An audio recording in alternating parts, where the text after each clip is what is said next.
মৰমৰ ছাত্ৰ-ছাত্ৰীসকল তোমালোক সকলোকে লাৰ্নিং আছামিছৰ নতুন এটা ভিডিঅ'লৈ স্বাগতম জনাইছো। আজিৰ এই ভিডিঅ'টিতে আমি আলোচনা কৰিম ক্লাছ 6 সোশ্যাল সায়েন্সৰ অৰ্থাৎ সমাজ বিচিত্ৰাৰ যেটো 13 নম্বৰ চেপ্টাৰ আছে ভাৰতৰ শাসন ব্যৱস্থা গঠন এই চেপ্টাৰটো কোৱেশ্চন আনসাৰ কেতিয়া ঠিক আছে তোমালোকে চেপ্টাৰটো পঢ়িবা ধুনিয়াকৈ ওকে তো আজি আমি জাস্ট কোৱেশ্চন আনসাৰ বিলাক আলোচনা কৰিম এটো তোমালোকৰ অনুলিনি 1 হয় তোমালোকক ইয়াত তিনিটা অনুলিনি দিছে তাৰমানে এটো চেপ্টাৰৰ তিনিটা অনুলিনি দিছে ঠিক আছে অনুলিনি 1 অনুলিনি 2 আৰু অনুলিনি 3 ঠিক আছে তো তোমালোকে ভিডিওটো একেবাৰে হেকলৈকে চাই থাকিবা অনুলিনি 1ত তোমালোকক 4টা কোৱেশ্চন দিছে ইয়াত 3টা কোৱেশ্চন আৰু ইয়াত এটা কোৱেশ্চন 4টা কোৱেশ্চন দিছে আৰু ইফালে তোমালোকক 5টা কোৱেশ্চন দিছে ঠিক আছে অনুলিনি 2ত তোমালোকক 5টা কোৱেশ্চন দিছে আৰু ইফালে একেবাৰে হেকৰ ফালে আছে অনুলিনি 3 তো ইয়াত তোমালোকক কেইটামান কোৱেশ্চন দিছে তাৰমানে ভিডিওটো বেছি দীঘল নহয় 16 মিনিটৰ ভিতৰত শেষ হৈ যাব ঠিক আছে আৰু তোমালোকে একেবাৰে হেকলৈকে চাবা কাৰণ তোমালোকক মই হেৰি বুজাই দিম ধুনিয়াকৈ ঠিক আছে সো একেবাৰে হেকলৈকে চাবা আৰু কোৱেশ্চন আনসাৰ বিলাক লিখি লবা তোমালোকৰ কাৰণে কোৱেশ্চন আনসাৰ বিলাক মই একেবাৰে শৰ্ট কৈ অৰ্থাৎ একেবাৰে চমুকৈ লিখি নিছো যাতে তোমালোকৰ ইজি হয় ঠিক আছে সো ভিডিওটো হেকলৈকে চাবা আৰু গুটিকেইটা কোৱেশ্চন ইয়াৰ পৰা চাইছে লিখি লবা ঠিক আছে তো বলা আমি প্ৰথমৰ পৰা কোৱেশ্চন আনসাৰ বিলাক আলোচনা কৰা আৰম্ভ কৰো বলা ইয়াৰ পৰা কোৱেশ্চন আনসাৰ বিলাক আলোচনা কৰা আৰম্ভ কৰো ছাত্ৰ-ছাত্ৰীসকল তোমালোকক অনুলিনি 1ৰ হঠাৎ 1 নম্বৰ অনুলিনি 1 নম্বৰ তোমালোকক দিছে তলৰ প্ৰশ্নবোৰ উত্তৰ দিয়া তোমালোকক এই তিনিটা প্ৰশ্ন উত্তৰ দিবলৈ দিছে তো প্ৰথম প্ৰশ্নটো হৈছে গড় বা বিদ্যালয়ত একো নীতি নিয়ম নাথাকিলে কি হ'ব গড় বা বিদ্যালয়ত একো নীতি নিয়ম নাথাকিলে গড়ৰ সদস্য বা বিদ্যালয়ত ছাত্ৰ-ছাত্ৰীসকলে কি কৰিব নিজৰ ইচ্ছামতে কাম কৰিব নিজৰ ইচ্ছামতে খেলা ধূলা কৰিব বিদ্যালয়ত যি কোনো কাপোৰ পিন্ধি যাব ঠিক আছে কেতিয়াবা শৰ্ট পিন্ধি যাব কেতিয়াবা বেছি লং কাপোৰ পিন্ধিব মানে এটা বিশৃংখলাৰ সৃষ্টি হ'ব তো হেতু উত্তৰত লিখিব লাগিব নেক্সট আছে শাসন ব্যৱস্থানো কি নেক্সট আছে চৰকাৰনো কি হোৱাট ইজ গভৰ্নমেন্ট নেক্সট আছে তুমি বাস কৰা অঞ্চলটোত কি স্থানীয় শাসন আছে আৰু তেওঁলোকে কি কাম কৰে তো গুটিগিৰি ইম্পৰ্টেন্ট কোৱেশ্চন হয় ঠিক আছে এই 2 নম্বৰটো হিমান ইম্পৰ্টেন্ট নহয় বাট এই তিনিটা কোৱেশ্চন ইম্পৰ্টেন্ট হয় তো বলা আমি প্ৰথম প্ৰশ্নৰ উত্তৰ লিখো কত তোমালোকক কি দিছিলে গড় বা বিদ্যালয়ত একো নীতি নিয়ম নাথাকিলে কি হ'ব পৰীক্ষাত আহিব পাৰে ইম্পৰ্টেন্ট হয় তো উত্তৰত লিখিবা যদি গড় বা বিদ্যালয়ত একো নীতি নিয়ম নাথাকে তেন্তে সেইখন বিশৃংখল হৈ পৰিব ঠিক আছে যদি কোনো এখন গড়ত যদি কোনো নীতি নিয়ম নাথাকে তেতিয়ালে গড়ৰ সদস্যসকলে যি কোনো কাম কৰিব সকলোৱে নিজৰ ইচ্ছামতে চলিব ঠিক আছে ইচ্ছামতে বেলেগ খাদ্য খাব ঠিক আছে বিদ্যালয়ত যদি কোনো ধৰণৰ নীতি নিয়ম নাথাকে তেতিয়ালে ছাত্ৰ-ছাত্ৰীসকল যিকোনো সময়ত বিদ্যালয়ত যাব কেতিয়াবা নাযাব আকৌ গলে বেলেগ ইউনিফৰ্ম পিন্ধি যাব মানে বেলেগ ড্ৰেছ পিন্ধি যাব ঠিক আছে মানে কোনো ধৰণৰ শৃংখলাবদ্ধ নাথাকে মানে বিশৃংখলৰ সৃষ্টি হ'ব ঠিক আছে তো তোমালোকে লিখিবা যদি গড় বা বিদ্যালয়ত একো নীতি নিয়ম নাথাকে তেন্তে সেইখন বিশৃংখল হৈ পৰিব ঠিক আছে তাৰ পিছত তোমালোকক খত কি দিছে শাসন ব্যৱস্থানো কি ঠিক আছে ইম্পৰ্টেন্ট কোৱেশ্চন হয় কিন্তু ওকে এক্সামত আহিব পাৰে আগতেও আহিছে তোমালোকৰ এক্সামতো আহিব পাৰে সো তোমালোকে আনসাৰটো মুখস্থ কৰি পেলাব লাগিব সোৱা শাসন ব্যৱস্থা হৈছে এটা দেশ ৰাজ্য বা সমাজ চলাবলৈ গঠন কৰা নিয়ম কানুন আইন আৰু নেতৃবৃন্দৰ এক সংগঠিত পদ্ধতি ওকে সো এটা তোমালোকে ধুনিয়াকৈ লিখিয়া পেলাবা তাৰ পিছত আছে চৰকাৰনো কি মানে what is government okay answer লিখিবা চৰকাৰ হৈছে এটা দেশ বা ৰাজ্য পৰিচালনা কৰা গঠনমূলক সংস্থা বা গোট ঠিক আছে চৰকাৰ এখনে মানে বিভিন্ন ধৰণৰ নীতি নিয়মৰ মাজেৰে মানে কাম কৰে ঠিক আছে দেশ আৰু জনসাধাৰণৰ উন্নতিৰ কাৰণে চৰকাৰ গঠন কৰা হয় আৰু চৰকাৰ মানে দেশখন বা ৰাজ্যখন পৰিচালনা কৰে ধুনিয়াকৈ ঠিক আছে নীতি নিয়মৰ মাজেৰে তো লিখিবা এনেদৰে ধুনিয়াকৈ তাৰ পিছত আছে 2 নম্বৰ তোমালোকক সুধিছে তুমি বাস কৰা অঞ্চলটোত কি স্থানীয় প্ৰশাসন আছে আৰু তেওঁলোকে কি কাম কৰে তো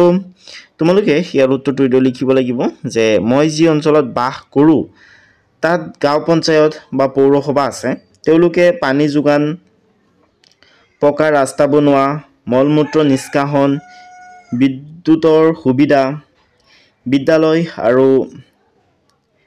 স্বাস্থ্য কেন্দ্ৰৰ ব্যৱস্থা আদি দায়িত্ব লয় ঠিক আছে তোমালোকে এটা কাম কৰিবা যদি তোমালোকে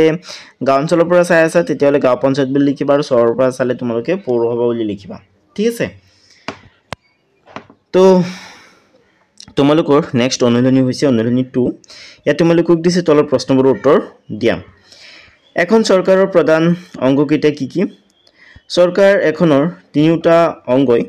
কেনেদৰে কাৰ্য সম্পাদন কৰে কেন্দ্ৰীয় আৰু ৰাজ্যিক স্তৰত চৰকাৰ এখনৰ তিনিওটা অংগৰ গঠন কেনেধৰণৰ হয় ক্ষমতাৰ পৃথকীকৰণ বুলিলে কি বুজা ক্ষমতাৰ নিয়ন্ত্ৰণ আৰু ভাৰসাম্য মানে কি ঠিক আছে তো বলা আমি এটা প্ৰশ্ন উত্তৰ চাওঁ প্ৰথম প্ৰশ্নটো কি যে এখন চৰকাৰৰ প্ৰধান অংগকেইটা কি কি তোমালোকে নিশ্চয় জানা চেপ্টাৰটো পঢ়িবা তোমালোকে চেপ্টাৰটো পঢ়িলে বিলাক জানিব পাৰিবা ঠিক আছে আৰু ইউটিউবত এক্সপ্লেনেশ্যনৰ ভিডিও আছে এইবিলাকো চাব পাৰা ওকে তো এখন চৰকাৰৰ প্ৰধান অংগ তিনিটা অৰ্থাৎ তিনিটা প্ৰধান অংগ থাকে আৰু সেই অংগকেইটা হৈছে বিধানপালিকা কাৰ্যপালিকা আৰু ন্যায়পালিকা ঠিক আছে বিধানপালিকাই মানে আইন বনাই কাৰ্যপালিকাই কাৰ্যকৰী কৰে আইনবিলাক আৰু ন্যায়পালিকাই কি কৰে সেই আইনটো মানে চলি আছে নে নাই মানে পাব্লিকৰ মাজত সেই আইনটো মানে কাৰ্যকৰী হৈ আছে নে নাই সেইটো চেক কৰে ঠিক আছে নেক্সট আছে চৰকাৰ এখনৰ তিনিওটা অংগই কেনেদৰে কাৰ্য সম্পাদন কৰে তো এইটো ইম্পৰ্টেণ্ট কুৱেশ্যন হয় আৰু অলপ দীঘল হ'ব কুৱেশ্যনটোৰ আনচাৰ তো তোমালোকে এইটো লিখিবা চৰকাৰ এখনৰ তিনিওটা অংগই নিম্নলিখিত ধৰণে কাৰ্য সম্পাদন কৰে এই তলদীয়া ধৰণে কাৰ্যবিলাক সম্পাদন কৰে তো প্ৰথমে বিধানপালিকাই কি কৰে বিধানপালিকাই সদায় নতুন আইন প্ৰণয়ন কৰে বিধানপালিকাই কি কৰে আইন প্ৰণয়ন কৰা কামটো হৈছে বিধানপালিকাৰ ঠিক আছে আৰু কেতিয়াবা ই পুৰণি আইনৰ দ্বাৰা সংশোধন কৰে কেতিয়াবা যদি কোনো আইন যদি ইমান গ্ৰহণযোগ্য নহয় তেতিয়াহ'লে সেই আইনটো সংশোধন কৰে আৰু নতুন কিবা সংযোজনো কৰে ঠিক আছে অৰ্থাৎ কিবা নতুন আইন এড কৰে হেতুৰ লগত ঠিক আছে তো এইটো তোমালোকে বিধানপালিকাৰ কামখিনি লিখিবা তাৰপিছত কাৰ্যপালিকাৰ কামখিনি লিখিব লাগিব বিধানপালিকাই প্ৰস্তুত কৰা আইনসমূহ কাৰ্যপালিকাই কাৰ্যকৰী কৰে কি কৈছে বিধানপালিকাই প্ৰস্তুত কৰা কামসমূহ কি কৰে কাৰ্যপালিকাই কাৰ্যকৰী কৰে তাৰপিছত আছে ন্যায়পালিকা তো তোমালোকে লিখিবা ন্যায়পালিকাই আইনৰ ভিত্তি আৰু তাক সঠিকভাৱে কাৰ্যকৰী কৰা হৈছে নে নাই বিচাৰ কৰে কি লিখিবা যে ন্যায়পালিকাই আইনৰ ভিত্তি আৰু তাক সঠিকভাৱে কাৰ্যকৰী কৰা হৈছে নে নাই হেতু কি কৰে বিচাৰ কৰে ঠিক আছে তো এই ধুনিয়াকৈ তোমালোকে এইবিলাকৰ কামখিনি লিখিবা তাৰ মানে চৰকাৰ এখনৰ তিনিটা সংগই কিদৰে কাৰ্য সম্পাদন কৰে বা কেনেদৰে কাম কৰে সেইখিনি তোমালোকে ধুনিয়াকৈ লিখিবা এইটো কমেও 4 মাৰ্কৰ কুৱেশ্যন হয় তো প্ৰশ্ন তোমালোকক দিলে তোমালোকক কমেও 4 মাৰ্ক এটা দিব গতিকে উত্তৰটো অলপ দীঘল হ'বই আৰু যেহেতু চাৰিটা ভাগৰ বা চাৰিটা অংগৰ কামখিনি লিখিবলৈ দিছে কোনটোৱে কেনেকৈ কাম কৰে কি কাম কৰে ন সো উত্তৰটো অলপ দীঘল হ'ব তাৰপিছত আছে কি গ তোমালোকক দিছে কেন্দ্ৰীয় আৰু ৰাজ্যিক স্তৰত চৰকাৰ এখনৰ তিনিটা অংগৰ গঠন কেনেধৰণৰ হয় কেন্দ্ৰীয় আৰু ৰাজ্যিক স্তৰৰ কথা সুধিছে তো তোমালোকে উত্তৰ লিখিবা কেন্দ্ৰীয় আৰু ৰাজ্যিক স্তৰত চৰকাৰ এখনৰ তিনিটা অংগৰ গঠন এনেদৰে হয় তো তোমালোকে একদে লিখিবা বিধানপালিকা ঠিক আছে ভাৰতৰ বিধানপালিকা দুখন সদনেৰে গঠিত কেন্দ্ৰত লোকসভা নিম্ন সদন আৰু ৰাজ্যসভা উচ্চ সদন আকৌ ৰাজ্যত বিধানসভা নিম্ন সদন আৰু বিধান পৰিষদ উচ্চ সদন ঠিক আছে তাৰপিছত কাৰ্যপালিকা ৰাষ্ট্ৰপতি আৰু প্ৰধানমন্ত্ৰী নেতৃত্বত মন্ত্ৰীসভা ৰাষ্ট্ৰপতি আৰু প্ৰধানমন্ত্ৰীৰ নেতৃত্বত কি লিখিবা মন্ত্ৰীসভা ঠিক আছে তাৰপিছত লিখিবা ন্যায়পালিকা উচ্চতম ন্যায়ালয় ঠিক আছে তাৰপিছত তোমালোকে লিখিবা যে ক্ষমতাৰ পৃথকীকৰণ বুলিলে কি বুজা তো তাৰমানে ক্ষমতা পৃথকীকৰণ মানে কি ক্ষমতা পৃথকীকৰণে মানে চৰকাৰৰ বেলেগ বেলেগ ভাগক কামবিলাক পৃথককৈ দিয়া বা ক্ষমতাবিলাক পৃথককৈ দিয়াকে বুজায় আৰু ঠিক আছে তো তোমালোকে উত্তৰ লিখিবা ক্ষমতা পৃথকীকৰণ বুলিলে ভাৰতৰ সংবিধানে চৰকাৰৰ বিভিন্ন অংগ কাৰ্যপালিকা তাৰপিছত বিধানপালিকা আৰু ন্যায়পালিকাৰ মাজত ক্ষমতা আৰু দায়িত্ব পৃথককৈ বণ্টন বা ভাগ কৰি দিয়াকে বুজায় বণ্টন কৰাকে বুজায় ঠিক আছে তো তোমালোকে এইটো ধুনীয়াকৈ উত্তৰটো লিখি পেলাবা তাৰপিছত আছে তোমালোকক দিছে ক্ষমতা নিয়ন্ত্ৰণ আৰু ভাৰসাম্য মানে কি কি কৈছে ক্ষমতা নিয়ন্ত্ৰণ আৰু ভাৰসাম্য মানে কি তো তোমালোকে ইয়াৰ উত্তৰ লিখিবা যে ক্ষমতা নিয়ন্ত্ৰণ আৰু ভাৰসাম্য বুলিলে চৰকাৰৰ প্ৰতিখন অংগই একোটা সীমাৰ ভিতৰত থাকি একে পৰ্যবেক্ষণ কৰি দেশত শাসন ব্যৱস্থা সম্যকভাৱে চলাই ৰখা ব্যৱস্থাকে বুজায় ওকে ষ্টুডেন্টস সো একেবাৰে ইজি ন তো ফটাফট লিখি লোৱা এতিয়া আমি 3 নম্বৰ অনুশীলনীটো পাই গলো তো এইটো তোমালোকৰ লাষ্ট অনুশীলনী হয় ইয়াত তোমালোকক বেছি কোৱেশ্চন দিয়া নাই মাত্ৰ 6টা কোৱেশ্চন দিছে ঠিক আছে আৰু কোৱেশ্চন বিলাকৰ আনসাৰ একেবাৰে শৰ্ট কৰি লিখিও হৈছে তোমালোকৰ সুবিধাৰ কাৰণে ওকে তো ভিডিওটো যোনে লাইক কৰা নাই লাইক এটা কৰি দিয়া আৰু তোমালোকক এটা কথা কৈ দিও তোমালোকৰ যেটো নেক্সট চেপ্টাৰ আছে চেপ্টাৰ 14 হেতু লিংক মই ডেসক্ৰিপচনত দি থৈছো ঠিক আছে ডেসক্ৰিপচনৰ পৰা হেতু ভিডিও চাব পাৰিবা আৰু তোমালোকে ক্লাস 6 ৰ যিকোনো কিতাবৰ যিকোনো সাবজেক্টৰ যিকোনো চেপ্টাৰ ভিডিও চাবৰ কাৰণে প্লেলিষ্ট লৈ যাবা ঠিক আছে প্লেলিষ্টত ধুনীয়াকৈ ভিডিও বিলাক সজাই থোৱা আছে ওকে তো কি কৈছে গণতন্ত্ৰ শব্দটো কোন ভাষাৰ পৰা আহিছে গণতন্ত্ৰৰ শব্দগত অৰ্থ কি তাৰ পিছত ঘট আছে ভাৰতৰ বাহিৰেও আৰু গণতান্ত্ৰিক শাসন ব্যৱস্থা থকা দুখনমান দেশৰ নাম লিখা আৰু সেই দেশবোৰৰ ৰাজধানীৰ নাম উল্লেখ কৰা প্ৰতিখন দেশৰে ভৌগোলিক অৱস্থিতি মানচিত্ৰ বা গোলকত বিচাৰি উলিওৱা তাৰ পিছত ঘট দিছে প্ৰতিনিধিত্বমূলক গণতন্ত্ৰ কি তাৰ পিছত উন্নত দিছে প্ৰত্যক্ষ গণতন্ত্ৰ আৰু পৰোক্ষ গণতন্ত্ৰ কি তৃণমূল গণতন্ত্ৰ কি ঠিক আছে ষ্টুডেন্টস তো সহজ কোৱেশ্চন বিলাকৰ আনসাৰ একেবাৰে তো বলা আমি এটাৰ কোৱেশ্চন আনসাৰ চাও তো প্ৰথম প্ৰশ্নটো হৈছে গণতন্ত্ৰ শব্দটো কোন ভাষাৰ পৰা লোৱা হৈছে গ্ৰীক ভাষাৰ পৰা লোৱা হৈছে ঠিক আছে চেপ্টাৰটো ধুনীয়াকৈ দিয়া আছে ওকে গ্ৰীক ভাষাৰ পৰা গণতন্ত্ৰ শব্দটো লোৱা হৈছে ঠিক আছে তো ধুনীয়াকৈ এক সেকেন্ড ৰখা ধুনীয়াকৈ শব্দবিলাক কেনেকৈ মানে কোনটো শব্দৰ পৰা লোৱা হৈছে এটো দিয়া আছে এই প্ৰশ্নটোত যে গণতন্ত্ৰ গণতন্ত্ৰৰ শব্দগত অৰ্থ কি তো ইয়াত পাবা তোমালোকে গণতন্ত্ৰ শব্দগত অৰ্থ হৈছে ডিমস অৰ্থাৎ জনসাধাৰণ আৰু ক্ৰেটস অৰ্থাৎ শাসন বা ক্ষমতা ঠিক আছে অৰ্থাৎ জনসাধাৰণে কৰা শাসন গণতন্ত্ৰ শব্দটোৰ অৰ্থ হৈছে জনসাধাৰণে কৰা শাসন ঠিক আছে এটো মানে গ্ৰীক শব্দ ডেমোস ক্ৰেটসৰ পৰা লোৱা হৈছে ঠিক আছে আৰু ইয়াৰ ইংৰাজী অৰ্থ হৈছে ডেমক্ৰেসি ঠিক আছে আৰু আমি অসমীয়াত কি নাম দিছো গণতন্ত্ৰ ঠিক আছে অৰ্থাৎ জনসাধাৰণে কৰা শাসন তাৰ পিছত আছে ঘ ভাৰতৰ বাহিৰেও আৰু গণতান্ত্ৰিক শাসন ব্যৱস্থা থকা দুখনমান দেশৰ নাম লিখা তোমালোকে লিখিব পাৰা জাৰ্মানী ঠিক আছে আমেৰিকা যুক্তৰাষ্ট্ৰ জাপান এইবিলাকৰ নাম লিখিব পাৰা আৰু সেই দেশবোৰৰ ৰাজধানীৰ নাম উল্লেখ কৰা আৰু সেই দেশবোৰৰ ৰাজধানীৰ নাম তোমালোকক লিখিবলৈ দিছে ঠিক আছে প্ৰতিখন দেশৰে ভৌগোলিক অৱস্থিতি মানচিত্ৰ বা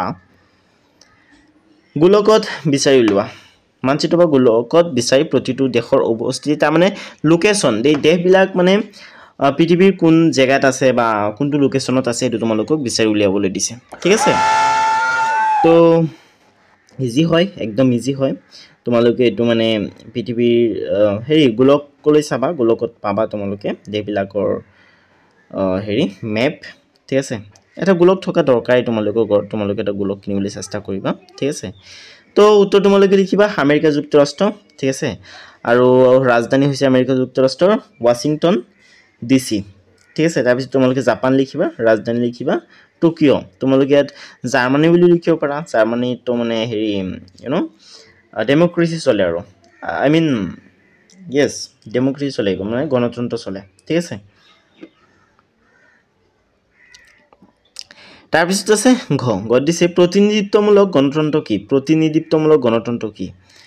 ঠিক আছে অৰ্থাৎ প্ৰতিনিধিৰ দ্বাৰা যি গণতন্ত্ৰ মানে হেৰি কৰা হয় মানে প্ৰতিনিধিৰ দ্বাৰা জনসাধাৰণে কি কৰে শাসন কৰে ঠিক আছে মানে জনসাধাৰণে ভোট দি প্ৰতিনিধি সিলেক্ট কৰে আৰু এই প্ৰতিনিধিসকলে কি কৰে শাসন কৰে তাৰ মানে ইনডাইৰেক্টলি জনসাধাৰণে শাসন কৰে ঠিক আছে তো তোমালোকে উত্তৰ লিখিবা ভাৰতৰ দৰে পৃথিৱীৰ বেছিভাগ দেশতেই আছে গণতান্ত্ৰিক চৰকাৰ কিন্তু আধুনিক কালত জনসংখ্যা বৃদ্ধিৰ লগে লগে জনসাধাৰণে নিজেই নিজক শাসন কৰিব নোৱাৰি কিছুমান প্ৰতিনিধিৰ জৰিয়তে চৰকাৰ চলায় ঠিক আছে ইয়াক কি বুলি কোৱা হয়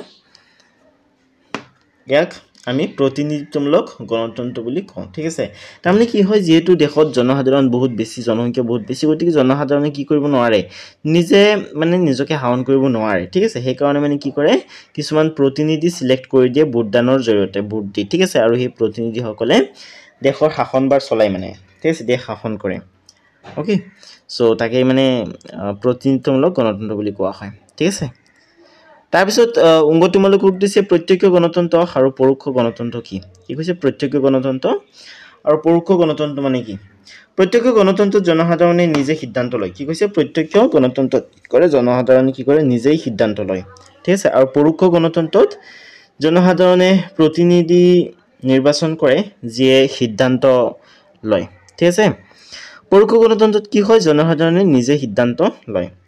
ওকে মানে নিজেই প্ৰতিনিধি সিলেক্ট কৰে আৰু পৰোক্ষ গণতন্ত্ৰত কি হয় জনসাধাৰণে সিলেক্ট কৰা প্ৰতিনিধিসকলে মানে আৰু মানে প্ৰতিনিধি সিলেক্ট কৰে বুলি ক'ব পাৰা বা বেলেগ মানে মানুহক দায়িত্ব দিয়ে ঠিক আছে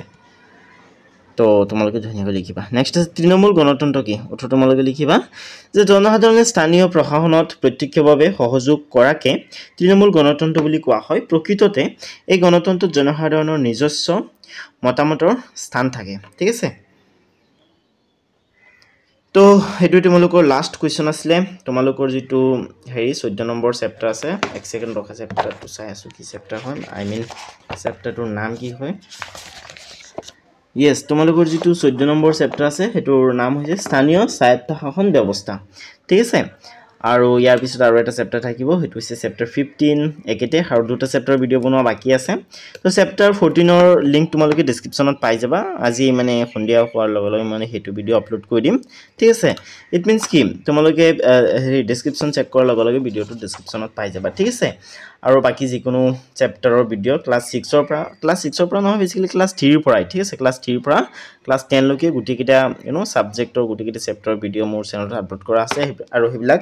ডেসক্ৰিপচনত ধুনীয়াকৈ সজাই থোৱা আছে ডেসক্ৰিপচনৰ পৰা তোমালোকে চাব পাৰিবা তো ষ্টুডেন্টস আজিৰ ভিডিও মিনিছিলে আজি ভিডিও চাব তোমালোক সকলোকে বহুত বহুত বহুত ধন্যবাদ